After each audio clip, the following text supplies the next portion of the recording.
যত দ্রুত নির্বাচন করবেন তত দেশে শান্তি শৃঙ্খলা ফিরে আসবে। এই দেশের জনগণ যদি প্রতিনিধি না থাকে, পার্লামেন্ট যদি না থাকে, তাহলে কি আপনার এই সংস্কারগুলো সমগ্র জনগণের কথা আসবে? আসবে কি?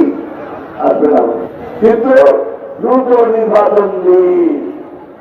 আমরা একটা গণতান্ত্রিক ব্যবস্থা ফিরে পেতে চাই, ভোটের অধিকারটা ফিরে পেতে চাই, কারণ আমরা এখানে গণতান্ত্রিক রাষ্ট্র নির্মাণ করতে চাই।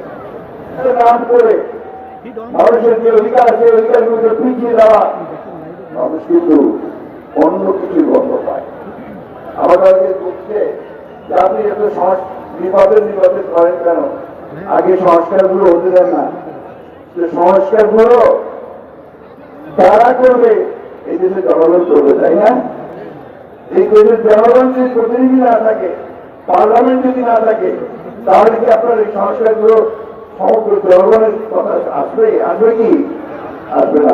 কিন্তু দ্রুত নির্বাচন দিন। প্রফেসর ডক্টর ইউনূসকে আমরা সবাই থেকে সম্মান করি, শ্রদ্ধা করি, এবং তিনি সত্যিকার অর্থে আমাদের বাংলাদেশের যে একটা গৌরব। তিনি নোবেল পুরস্কার পেয়েছেন। বিশ্বের সমস্ত নেতারা, অর্থনীতিবিদেরা, সরকাররা তাকে অনেক সম্মান করে, শ্রদ্ধা করে, আমরাও করি। আমরা এখন আশাবাদী যে তিনি অতি শীঘ্র, অতি দ্রুত একটা নির্বাচনের ব্যবস্থা করবেন। যত দ্রুত নির্বাচন করবেন তত দেশে শান্তি শৃঙ্খলা ফিরে আসবে। আমরা বলছেন যে স্থানীয় সরকার নির্বাচন আগে থেকে, অর্থাৎ ইউনিয়ন পরিষদ নির্বাচন, উপজেলা নির্বাচন, পৌরসভা নির্বাচনগুলো আগে দিতে চান। আপনারা আমার সঙ্গে নিশ্চয়ই একমত হবেন যে যখনই এই নির্বাচনগুলোকে আগে করতে যাবেন, এলাকায় এলাকায়, পাড়ায় পাড়ায়, বিভিন্ন গ্রামে গ্রামে ওই আওয়ামী লীগের সবার মাথা চাপিয়ে আমরা খুব পরিষ্কার করে বলেছি যে কোনো মতেই জাতীয় নির্বাচনের আগে স্থানীয় সরকার নির্বাচন করা যাবে না।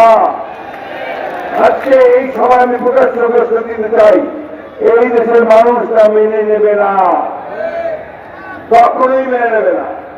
সুতরাং অন্তর্বর্তীকালীন সরকারের প্রধান ডক্টর ইউনূসকে বলতে চাই, উপদেষ্টা বলতে চাই, আপনাদের যদি কোনো খায়েশ থাকে, যাওয়ার সরকারে থাকতে চান, ক্ষমতায় থাকতে চান, দয়া করে পদত্যাগ করে যে দল করতেছেন, তো দল করেন, নির্বাচন করেন, জনগণের সামনে